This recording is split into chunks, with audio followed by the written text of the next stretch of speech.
17장 5절에 그의 이마에 이름이 기록되어 있으니 비밀이라 큰 바벨론이라 땅의 음료들과 가증한 것들의 어미라 하였더라, 이렇게 얘기를 합니다. 다시 말하면은 이제 이것이 인류 역사 속의 모든 우상 숭배와 배교가 집대성되는 총체적인 어떤 거대한 종교의 연합체가 지금 드러난 것입니다. 완전한 모습으로, 완전체의 모습으로 드러났습니다. 자, 이 체제는 인류를 구원하는 어떤 구원자의 도구처럼 보이지만은 실상은 바벨론의 그런 반역 정신을 그대로 이어서 드러내는 가짜 신앙의 총체라고 하는 사실이에요. 17장 6절에 보니까 또 내가 보니 이 여자가 성도들의 피와 예수의 증인들이 피에 취한지라 내가 그 여자를 보고 놀랍게 여기고 크게 놀랍게 여기니, 그렇게 얘기를 합니다. 자, 근데 그 총체적인 집단이 이단 집단을 보고서 그 사도 요한이 그 여자를 보고 놀랍게 여기고 크게 놀랍게 여기니, 이걸 두 번이나 강조를 한단 말이에요. 자, 요한이 이 여자를 보고 엄청나게 놀래합니다. 만약에 머슬럼이 불교가 아니면 이단 종파가 성도들을 증오하고 하나님을 대적하는 어떠한 이러한 일을 행했다고 한다면은 사도 바울이 놀랬을까요? 전혀 안 놀랬을 겁니다. 당연하게 받아들이죠. 근데 하나님을 믿는다고 하는 집단들이 주체예요. 그러니까 뭐냐면 굉장히 놀라는 거예요. 하나님을 잘 믿는 것처럼 보이는 이런 화려한 종교의 시스템이 이 음료였던 거예요. 캐톨릭입니다. 사실은 아주 잔인한 짐승과 결탁해가지고 실제적으로는 자기도 천국에 들어가지 아니하고 천국에 들어가는 자들도 막으려고 하는 그런 시스템이에요. 사람들은 교황의 얼굴을 보고 그 캐톨릭을 생각합니다. 저 사람은 되게 인자하네. 저 사람은 큰 일을 했네. 저 사람은 저기 하네. 그러고서 뭐냐면 캐톨릭이 달라졌네라고 사람들이 착각을 해요. 근데 캐톨릭은요, 한 번도 그렇게 변한 적이 없습니다. 이걸 알아야 돼요.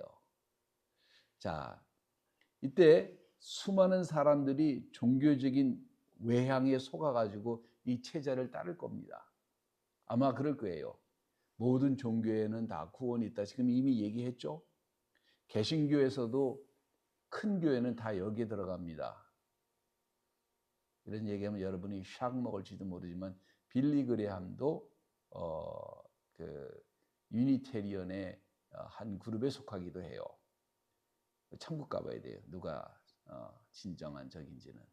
자, 그러니까 뭐냐면 개신교에도 이런 무브먼이 있었고 이런 무브먼을 실질적으로 이끌었던 사람이 빌리 그레함이라고 한다면은 말할 것도 없죠. 지금 한국의 대형 교회는 다 종교연합에 들어가 있습니다. 로만 캐톨릭이 만약에 초청을 해주면은 영광으로 생각을 하겠죠. 그 자리에 앉아 있다면 자기가 뭐가 된 것처럼 생각을 하게 될 것입니다. 여러분, 한국에 있는 대형 교회 다 WCC에 가입되어 있습니다. 그러니까 근데 우리가 보는 겉모습에서 보는 역사적으로 행한 많은 일들을 보면 정말 대단하다 싶을 거예요. 유럽에 있는 모든 전쟁은 다 캐톨릭이 개입되었습니다. 심지어는 히틀러가 유대인을 죽인 것, 600만 명을 죽인 것도 교황과 연합해서 한 일이에요. 이건 잘 여러분이 모르실 수 있어요. 그래서 나중에 교황이 가가지고 이스라엘에 가서 사과를 합니다. 이스라엘 땅에 가서 키스를 하면서 사과를 해요. 이게 사과해서 될 일이 아니에요. 자, 겉보면은 굉장히 포용적이고 인자한 모습 같고 사랑이 많은 것 같고 막 그러지만은 실체는 여러분이 알면은 깜짝 놀랄 정도로 타락한 상태라고 하는 사실을 깨달아야 되는데 사람들이 이걸 알지를 못해요. 알지를 못합니다. 대개 보면 그냥 육감적이에요. 눈으로 봐야 그냥 저런가 보다. 내가 겪어봐야 저런가 보다라고 알지. 실상적으로 그 존재 자체의 그런 가증함이나 역사를 사람들이 모르는 거예요. 이번에 깜짝 놀란 게 뭐냐면은 웹스타인 사건이 옛날에 음모론이라고 다 했었는데 그거보다 더 심한 거예요. 그거보다 더. 사람이 아닌 거, 이 사람들이. 그 사람들이 세계를 이끌어왔던 거예요. 자, 비밀을 내게 이르리라라고 얘기합니다. 이 계시의 아주 명확성이에요. 천사는 이제부터 상징 속에 감추어진 구체적인 정치적, 역사적 실체를 이제 설명을 합니다. 7절 이후의 설명을 근거로 종말에서 일어날 구체적인 사건들이 재구성될 거예요.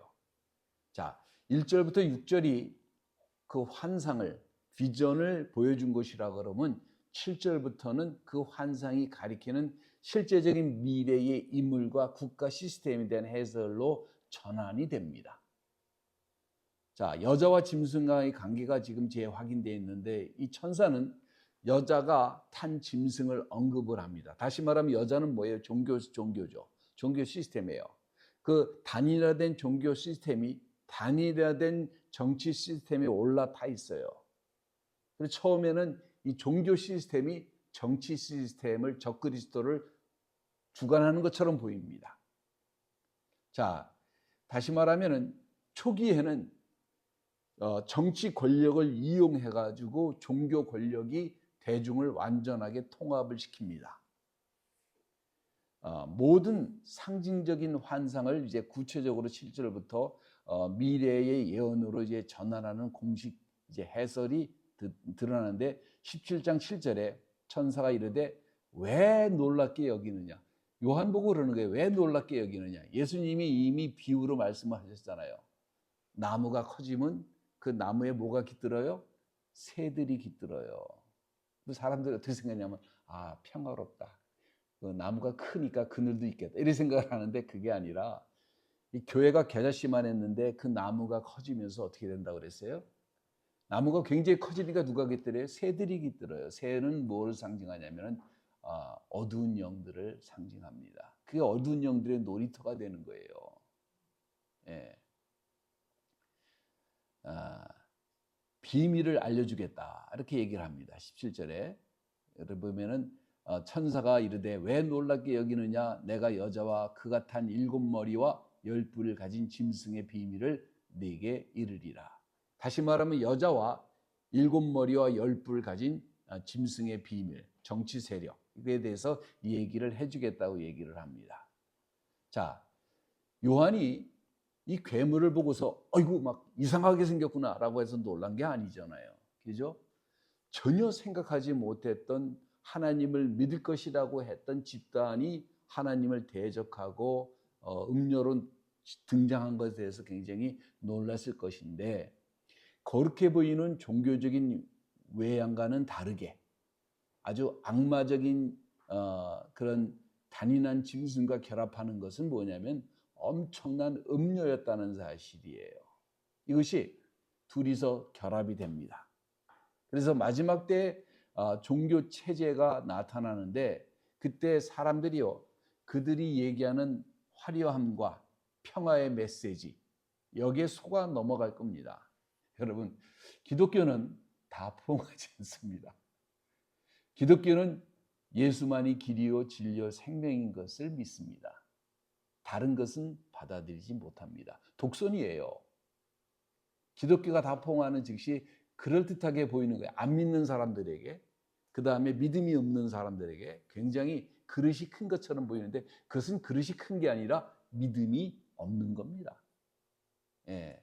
근데 사람들이 여기에 다 넘어가죠. 사람들이요, 다 자기는 똑똑하다고 생각을 해요, 문제는. 근데 잘 넘어갑니다. 예, 잘 넘어가요. 자, 감추어진 이 실체가 이제 공개되는데 여기서 이 감추어진 실체가 공개되는 것을 비밀이라는 단어로 사용합니다.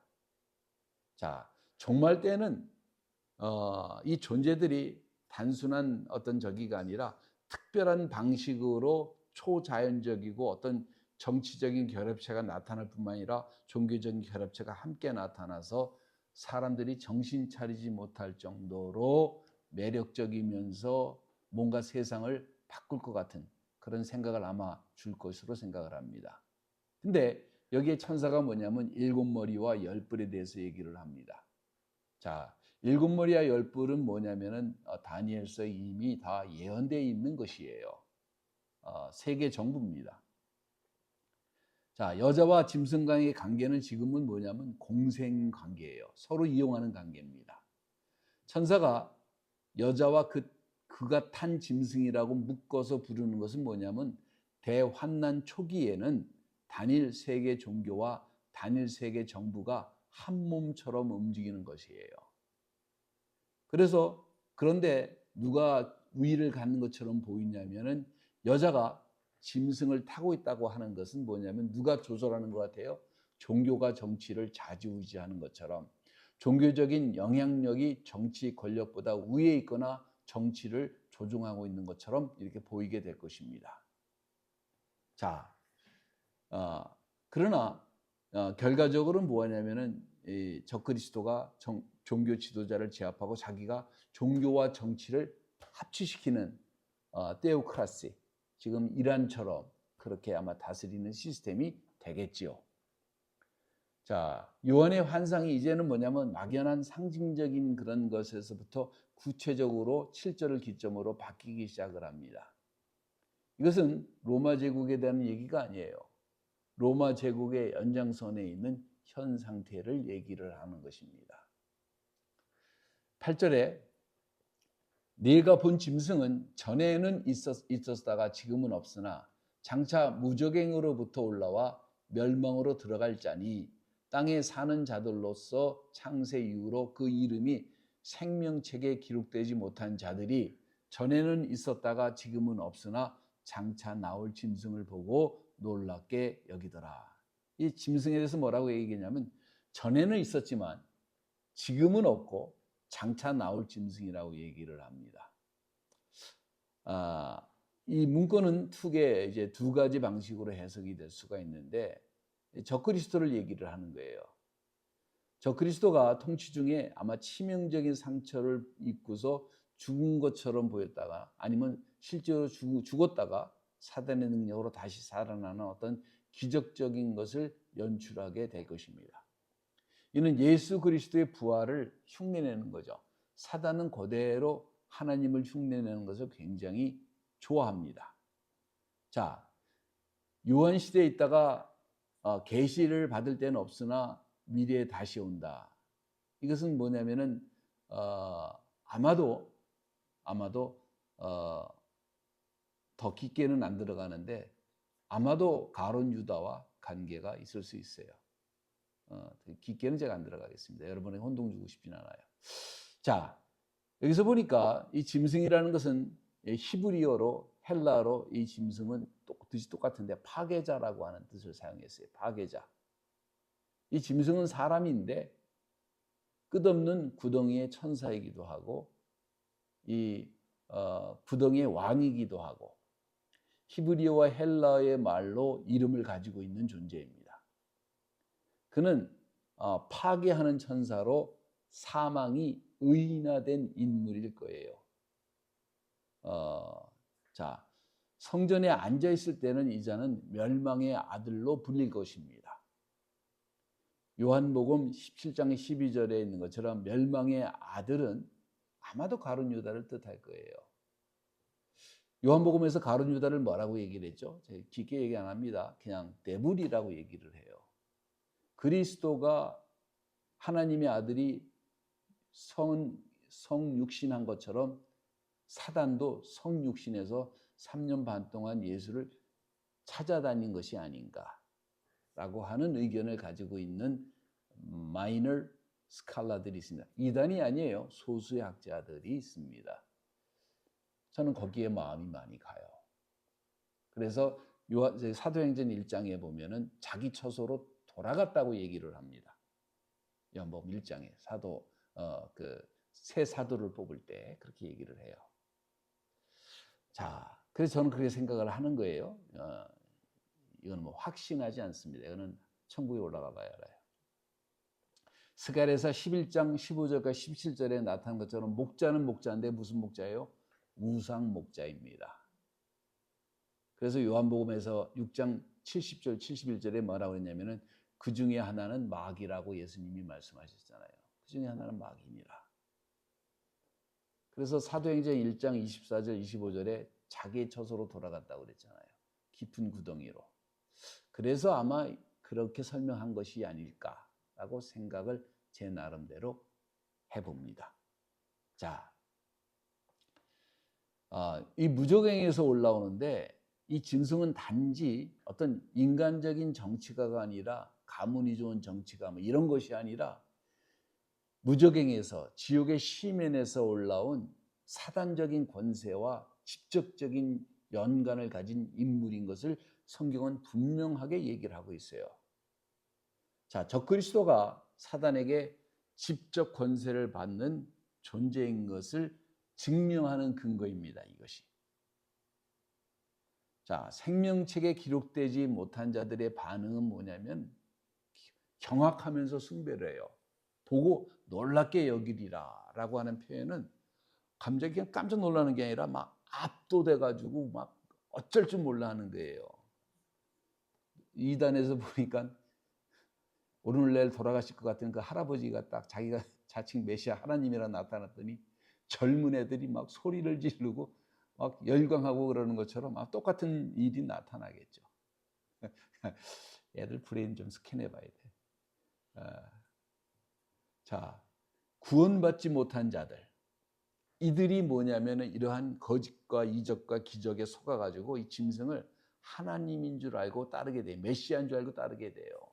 그래서 영적 분별력을 가져야 되는데 이게 말로 되는 게 아닌 것 같아요. 제가 보면 전 이상한 게 너무나 분명한데 너무나 많은 사람들이 하나도 몰라. 얘기해줘도 어떤 사람은 몰라.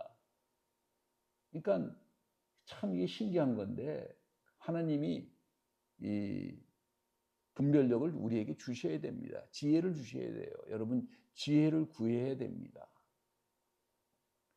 그래서 결국은 뭐냐면은 아무리 강력한 권세와 부활과 같은 기적과 이적을 보여주더라도 그의 종말은 영원한 지옥으로 들어간다는 점을 우리가 알고 있어야 됩니다. 자, 9절에 지혜 있는 마음이 여기 있으니 그 7머리는 여자가 앉은 7산이요 이렇게 얘기를 합니다. 자, 제가 계속해서 교황을 언급했던 이유 중에 하나가 바로 여기에 있습니다. 7머리가 앉아 있는 데가 뭐냐면은 여자가 앉은 뭐예요? 7산이라고 얘기를 합니다.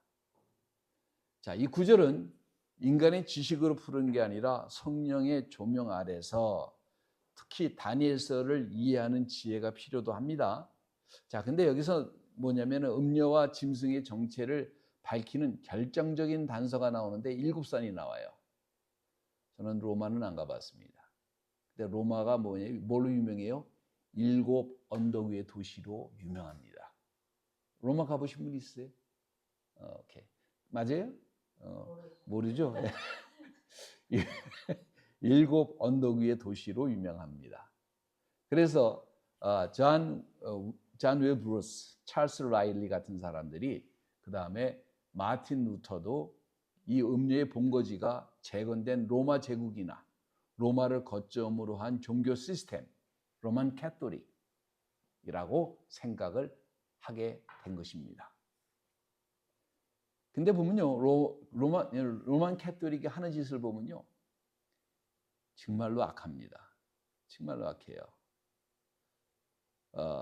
성경에서 산은 종종 나라나 제국을 상징하는데 다시 말해서 지형적인 산이 아니라 여기서 7 왕과 연결된 성경의 역사 속에 나타난 하나님을 대적하는 7개의 거대한 제국이 이제 등장하게 될 것인데 바로 뭐냐면 이 음녀가 7산 위에 앉아 있다고 하는 것은 그녀가 세상의 권력 위에 군림을 하는데 그들과 유착하고 막강한 영향력을 행사할 것인데 바로 그 거처가 뭐냐면 지금 로마일 것이라는 거예요.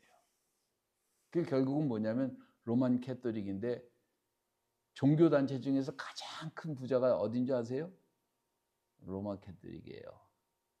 가지고 있는 이 부동산만 팔아도 엄청날걸. 교육재단만 팔아도 엄청날걸. 미국에 있는 것만 해도 엄청나요. 어디든지 가도 캐토릭은 다 뭐를 하고 있어요? 학교를 운영하고 있습니다. 엄청나요. 예. 체력적으로 뭐 비교가 안 됩니다. 17장 10절에서 11절에 10절 또 7왕이라 5은 망하였고 하나는 있고 다른 하나는 아직 이르지 아니하였으나 이름은 반드시 잠시 동안 머무르리라. 자, 7왕이 뭐냐면은 이스라엘을 괴롭혀왔던 제국을 말하는 거죠. 그죠? 자, 전에 있었으나 11절 지금 없어진 짐승은 8번째 왕이니 7 중에 속한 자라 그가 멸망에 들어가리라. 이렇게 얘기합니다. 자, 역사 속에 적그리스도적인 제국이 있어요. 애굽, 아수르, 바벨론, 메데아와 바사, 헬라가 있습니다. 하나는 있고 요한이 지금 계시록에서 기록할 당시의 제국인 로마 제국이고 다른 하나는 아직 이르지 아니했으나 미래입니다. 이것은 종말 때 나타날 재건된 로마 제국 혹은 10개국 연맹 시스템이 되겠죠. 이 체제는 대환난기에 잠시 나타나기 때문에 잠시 동안 머물 것이라고 지금 설명하고 있는 거죠. 자, 8번째 왕은 적그리스도 개인을 말합니다. 8번째 왕은 시스템이 아니에요. 바로 인물입니다. 인물에 초점을 딱 두고 있는 거예요. 7제 중에 속한 자입니다. 적그리스도는 하늘에서 떨어지는 것이 아니라 7번째 제국, 10개의 연맹 중에 지도자 중에 한 명으로 등장했다가 그들을 장악해서 절대 권력자가 된다는 뜻입니다. 전에는 있었다가 지금은 없어진 이 짐승은 초자연적인 사건을 겪은 이후에 완전히 사람들로 하여금 모든 지도자로 하여금 와우 하면서 강력한 8번째 왕으로서 세상을 통치하게 될 것입니다. 그리고 이스라엘은 이 사람을 메시아라고 영접하게 될 거예요. 기독교와 유대교의 차이는 뭐냐면은 기독교는 메시아가 예수 그리스도인데 오셨다고 하는 겁니다. 근데 유대교에서는 예수님이 메시아가 아니라고 생각을 하고 기다리고 있어요. 근데 전에 제가 말씀드린 것처럼 내가 아버지 이름 와서 너희가 나를 영접지 아니했으나 저희가 다른 이름으로 오면 너희가 저를 영접하리라고 한 내용이 바로 이런 내용이에요. 예. 자, 그러니까 이제 과거의 5개 제국이 다 끝나고 요한 시대에는 로마 제국이 6번째인데 대환난 시대는 7번째 초강대국 연맹이 이루어지고 8번째에 적그리스도의 단독 통치가 이루어진다는 이제 그 정치적인 그런 것만 가지시면 됩니다. 자, 내가 보던 10뿔은 10왕이니 아직 나라를 얻지 못하였으나 자, 이거는 언제 때 얘기냐면 지금 요한 때 얘기입니다. 자, 네가 보던 10뿔은 10왕이니 아직 나라를 얻지 못하였으나 다만 짐승과 더불어 임금처럼 한동안 권세를 받으리라 이렇게 얘기를 합니다. 자, 요한 당시에는 존재하지 않았던 국가를 얘기해요. 이들은 대환난 시기에 등장한 10개국의 연맹 체제 혹은 구역 체제의 통치자일 것입니다. 뭐 아마 미국이라든지 뭐 영국이라든지 영국은 뭐 맛이 가가지고 러시아 힘 빠졌지만 그래도 힘이 있고 중국 가능하고 인도 가능하고 일본 가능하고 일본 무섭죠. 그럼 벌써 5개국이네. 그 유럽 연맹체 쳐줘. 뭐 이런 식으로 해서 뭐 될 수 있겠죠. 자, 이제는 뭐냐면은 아직 나라를 얻지 못했다고 하는 것은 무슨 상태다? 대기 상태다 이겁니다. 종말의 특정한 시점에 한꺼번에 부상할 거예요. 자, 한동안 이 10명이 적그리스도와 동맹을 맺고 그에게 권세를 줍니다. 자, 한동안이라고 하는 얘기는 헬라어로 원어로 뭐라고 되어 있냐면은 호란이라고 하는 얘기입니다. 매우 짧은 시간이에요. 매우 짧은 시간. 이들의 연합 통치가 아주 짧고 한시간 기간 동안만 유지될 것입니다. 오래 가지 못해요. 절대 오래 가지 못합니다. 그리고 이것을 통해서 아마 세상을 지배하게 될 것이에요. 13절 그들이 한 뜻을 가지고 자기의 능력과 권세를 짐승에게 주더라. 한 뜻을 가졌다라는 얘기입니다. 단순한 정치적인 합의를 넘어선 종교적인 이게 들어가는 거예요. 그래서 뭐냐면 이게 무서운 거죠. 신정체제가 하나가 되는 그렇게 종교로 하나가 되고 그 종교가 어떤 종교일지 모르지만 아마 하나가 돼가지고 완벽하게 일치단결해서 적그리스도를 지지하게 될 겁니다. 그리고 이게 지지를 못하면요 천국 못 가는 거예요. 자, 그러다 보니까 뭐냐면 지구는 지금 어떤 상태예요? 전쟁, 경제붕괴, 전염병, 자연 파괴, 모든 재앙이 강력한 재앙을 하나님이 이제 열고 내리기 시작하는데 어떻게 하냐면 인류가 바벨처럼 강력한 지도자 한 사람을 중심으로 세계가 뭉쳐가지고 하나님께 도전하는 상황을 가져오게 될 것입니다. 그러니까 뭐냐면 열왕이 자기의 군사력과 통치 권세를 적그리스도에게 완전히 넘겨주게 될 거예요. 안 넘겨주면 천당 못 가요. 이제 그런 사고를 갖게 될 겁니다. 이로써 적그리스도는 어떤 정복을 한다거나 투표를 한다거나 이런 게 아니라 세계 지도자들이 많은 사람들이 자발적으로 이 사람을 메시아라고 생각하고 따르는 그런 존재가 될 것이고 결국 유엔이나 세계 조직들이 뭐냐면은 이 적그리스도라는 한 사람을 통해서 집중적으로 구조하는 변모를 가지게 될 거예요. 자, 이들은 뭐냐면 이렇게 하면서 뭐냐면 하나님을 대적하는 거예요. 인류의 평화나 그런 게 아니에요. 하나님과 어린 양과 대적하기 위해서 모여드는 거예요. 14절 그들이 어린 양과 더불어 싸우려니와 어린 양은 만주의 주시오 만왕의 왕이심으로 그들을 이기실 터이요 또 그와 함께 있는 자들 곧 부르심을 받고 택하심을 받은 자들도 이기리로다 이렇게 얘기를 합니다. 자, 이제 어린 양과 싸운다는 얘기는 뭐냐면 이게 무슨 전쟁이에요? 우리가 전에 봤던 아마게돈 전쟁입니다. 영적 물리적인 전쟁이 일어나게 될 거예요. 자, 근데 인간이 무모한 게 뭐냐면 어떻게 하나님과 싸울 생각을 하죠?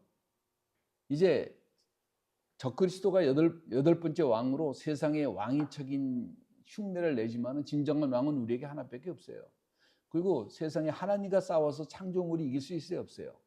없어요. 아니 답은 나와 있잖아요. 없는 거예요. 자, 이제 여기서 부르심과 택하심을 받은 신실한 자들은 뭐냐면은 우리가 부활한 성도들, 교회가 아닐까 이렇게 생각을 합니다. 성도들이 단지 관망하는 게 아니라 대장 되신 예수님과 함께 동참해서 전쟁이나 하겠어요? 총 쏘고 이런 게 아니라 그냥 슉 내려오면 다 끝나겠죠. 하나님 슉 내려오면 다 끝날 거예요. 예, 그런 겁니다. 이 환난 시대의 마지막 전쟁이죠. 15절에 또 천사가 내게 말하되 내게 본바 음녀가 앉아있는 물은 백성과 무리와 열국과 방언들이니라. 다시 한번 얘기합니다. 내가 본 거 음녀들이 앉아있는 물이라고 하는 것은 백성과 무리와 열방과 방언들이니라. 다시 말은 뭐예요? 글로벌 파퓰레이션, 모든 인류를 말하는 거예요. 보편적인 그런 사람들을 말합니다. 근데 음녀라고 하는 것은 한 국가나 한 지역을 말하는 게 아니라 모든 민족과 언어권을 통합해가지고 영적 지배력, 이게 참 이 종교가 무서운 게 영적 지배력을 딱 가지고 있는 거예요. 그러면 잘못한 게 있을 수 있어요, 없어요? 없어요. 여러분 교황 때에 가장 강력한 유럽에서 가장 힘이 센 나라가 어느 나라냐면 어느 나라인 줄 아세요? 프랑스예요, 프랑스. 영국이 아닙니다. 프랑스예요. 근데 프랑스가 왕이 힘이 세다고 까부니까 이제 교황이 너 까불어? 무릎 꿇고 그 얼음인데 맨발 벗고 올라와. 무릎 꿇고 올라와. 그래가지고 올라갔어요. 그러고 올라갔어. 그럼 속으로 복수를 할까 해서 올라가가지고 나중에 복수를 해가지고 교황을 둘러 세워가지고 또 난리치고 했는데 이 정치가 이 종교가 정치화되면 엄청나게 무서운 거예요. 왜 캐톨릭이 그렇게 무너졌느냐? 다 종교와 정치가 융합되어 있기 때문에 그런 거예요. 여러분 재밌는 얘기 하나 해드릴까요? 그 고해성사를 왜 시켰는지 아세요? 캐톨릭에서 고해성사를 통해서 뭐를 했냐면 각 왕실의 기밀을 다 움켜잡은 거예요. 이거 터뜨리면 걔들 가는 거예요, 다. 그거 꼼짝 못 하는 거예요. 겉으로는 멀쩡하고 거룩한 정말 국민을 위한 왕 같은데 뒤에서 무슨 짓을 했는지 다 알잖아요. 그래서 시키는 거예요, 그거를. 우리가 고해성사는 누구한테 해요? 하나님한테 하시면 돼요. 저한테 하지 마세요. 저는 머리도 나빠서 기억도 못하지만 골치 아파 그런 얘기 들으면. 자, 그러니까 이들은 뭐냐면 마지막 때 종교는 완전 종교 혼합주의인 거예요. 그러니까 지들끼리는 다 이해가 돼. 하나님 빼고 다 이해가 돼. 예수 빼고 다 이해가 돼. 참 신기하지 않아요? 예수 빼고 다 이해가 돼요. 예. 그러니까 뭐냐면 이 물은 성경에서 세상의 민심을 상징하기도 하는데 이 바다는 특히 더 그렇습니다. 근데 바다라는 게 뭐예요? 잔잔한 것 같아도 맨날 요동치죠. 맨날 요동쳐요. 자, 이것이 뭐냐면 음녀가 이 바닷물 같은 이런 소용돌이를 가지고 이제 예수를 대적하게 되는데 사람들이 순진하게 그걸 믿어요. 근데 이게 어두운 영역에 사로잡혔으니까 그렇지 그렇게 생각하면 여러분 오해입니다. 인간은요 본질적으로 하나님을 대적하는 본성이 있어요. 천년왕국 때 사단을 놔줍니다. 그때 병도 없고 100살에 죽으면 어린애가 죽었다고 그러고 뭐 그럴 때인데 이 땅에서 어떤 일이 벌어지냐면 사단이 한번 풀어주니까 사람들한테 그래, 야 하나님 독재하지 우리 없자. 그러니까 다 동조를 해요. 거기서 또 엄청난 심판이 일어납니다. 그러니까 사람이 본성이 그런 것 같아요. 본성이. 예. 16절 그러니까 순종을 못해요. 순종을. 16절 내가 본 바 이 열불과 짐승이 음녀를 미워하여 망하게 하고 벌거벗게 하고 그의 살을 먹고 불로 아주 사르리라. 이 정치 세력이 음녀를 이제 미워하는 거예요. 왜? 음녀가 자꾸 이제 말을 하겠죠. 이렇게 해라 저렇게 해라 이렇게 해라 저렇게 해라니까 저게 아무것도 아닌 게 자기들은 다 알거든. 저 존재가 어떤 존재인지. 저게 거룩하지도 않고 엉망인데 저게 자꾸 까불어대니까 이게 야 우리가 다 해야 되겠다. 그러고서 이제 없는다는 거죠. 그러면 다시 말하면 뭐냐면은 사단적 동맹도 결렬하는 거예요.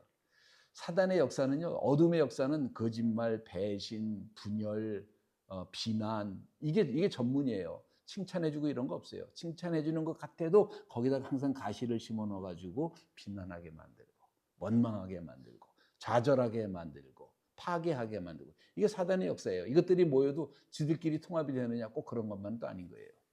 자, 대환난기 전반기에 적그리스도가 권력을 잡기 위해서 음녀를 이용하지만은 전 세계 권력을 장악한 후에는 더 이상 종교라고 하는 것을 따로 둘 필요가 없는 거예요. 아마 이것을 같이 둘 거예요. 자기가 적그리스도가 뭐예요? 하나님이어야 되잖아요. 그러니까 자기를 신으로 경배하게 만들게 될 것입니다. 데살로니가후서 2장 4절에 있는 말씀이에요. 자, 잔인한 건데 음녀가 겪는 고통이 뭐냐면 그동안 하나님의 이름을 팔아서 종교 장사꾼으로 영적 장사꾼을 많이 해먹었잖아요. 망하게 하고 벌거벗게 하고 그 살을 먹고 아주 불사르리라. 다시 말하면 뭐냐면 모든 조직과 시스템이 다 파괴하게 되고 음녀가 누리던 화려한 보석, 부 이런 것들이 다 빼앗기게 되고 음녀가 자신의 모든 자원과 재산을 적그리스도하고 국가 경제에 다 헌납하고 그 다음에 종교는 흔적조차 남지도 않고 완전히 멸절시키는 철저한 파괴가 일어나게 된다는 겁니다. 이게 뭐냐면 하나님의 뜻이에요.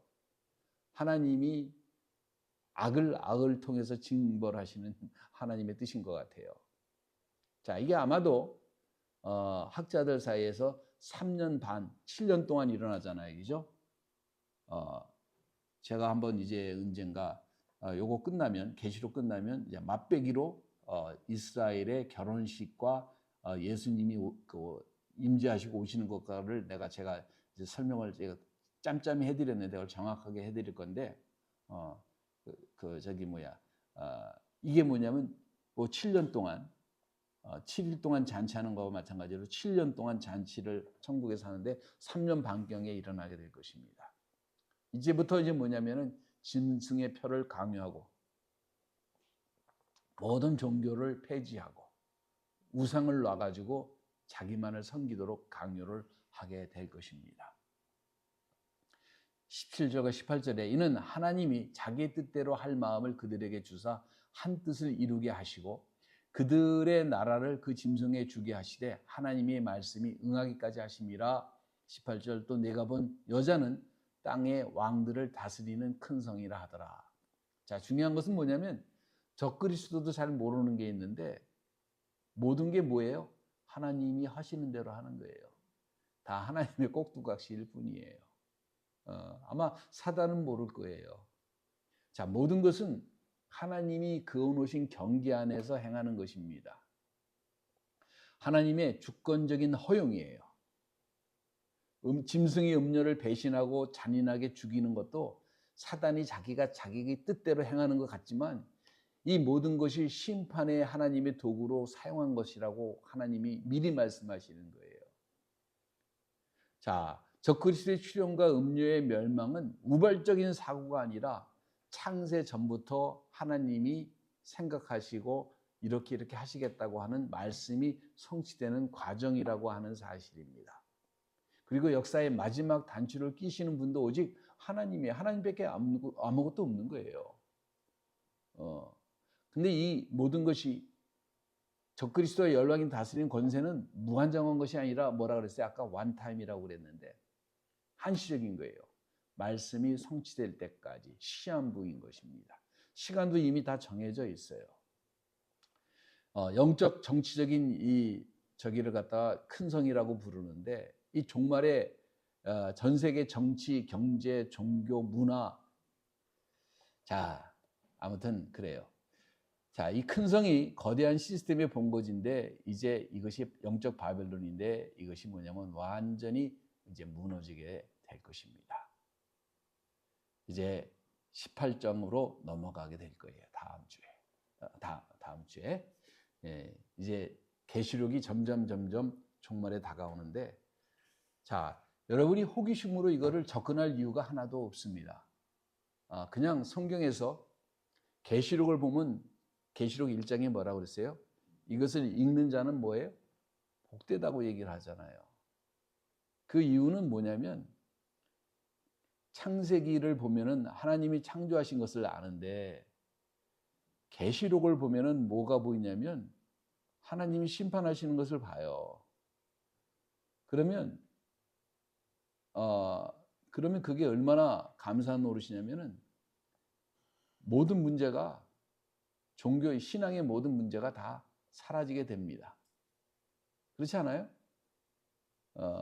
이 말씀을 읽는 자와 듣는 자와 그 가운데 기록된 것을 지키는 자는 복이 있나니 때가 가까움이니라. 하나님이 다스린 걸 안다고 한다면 오늘 내가 겪는 시련, 분노, 하다못해 짜증, 하다못해 좌절, 고통, 아픔, 그 모든 것을 뭐냐면은 믿음으로 승화시킬 수 있는 힘이 됩니다. 계시록은요, 우리에게 그래서 놀라운 책이에요. 마치 현대에서 계시록은 해석하지 못하는 책으로, 엉뚱한 책으로 해석하는데 구약 성경을 알고 성경을 성경대로 성경으로 해석을 하면 제가 지금 설명을 쭉 해드렸는데 어려웠나요? 하도 어려운 거 없어요. 그냥 성경을 구약 성경대로 있는 대로 이렇게 구약 성경을 알고 해석을 하면 아주 간편한 책입니다. 여러분, 하나님이 지금도 살아계시고 앞으로 더 어떠한 시대가 올지는 우리가 알 수가 없어요. 하나님만 알고 계세요. 그래서 우리에게 필요한 것은 뭐냐면 내일을 맞추느냐 이런 게 아니에요. 여러분, 계시록이 내일이 어떻게 되느냐 맞추느냐 이런 문제가 아니라 우리가 믿음으로 한 걸음 한 걸음 모든 것이 하나님 손에 있기 때문에 하나님 앞에 서서 믿음으로 한 걸음씩 걷는 것이 굉장히 중요하다는 사실을 여러분이 다시 한번 깨닫고 확인하는 시간 되시기를 예수님의 이름으로 축원합니다. 기도하겠습니다. 주님, 감사와 찬송과 영광을 아버지 앞에 돌립니다. 이 마지막 때에 서서 아버지 하나님 주님의 영광을 사모하며 아버지의 은혜를 드러내기를 사모하며 우리가 만나는 한 사람 한 사람에게 그 귀한 영혼들에게 예수의 거룩한 이름을 증거하며 아버지 영광을 드러내기를 사모합니다. 이 시간에 저희들에게 오시어서 부족한 저희들, 미련하고 어리석은 저희들 지혜 주시고 힘 주시고 소망 주시고 눈이 있을 때 보지 못하고 귀가 있을 때 듣지 못하고 가슴이 있을 때 느끼지 못하고 입술이 있을 때 말하지 못했던 저희들, 영적 문둥병자와 같았던 저희들 치유해 주시고 깨닫게 해주시고 영의 눈을 들어 보게 하시고 듣게 하시고 말하게 하시고 듣게 하시고 느끼게 하시고 하나님의 영광을 증거하는 저희들 다 될 수 있도록 축복해 주시옵소서. 감사와 찬송과 영광을 아버지 앞에 돌리며 예수님의 이름으로 기도합니다.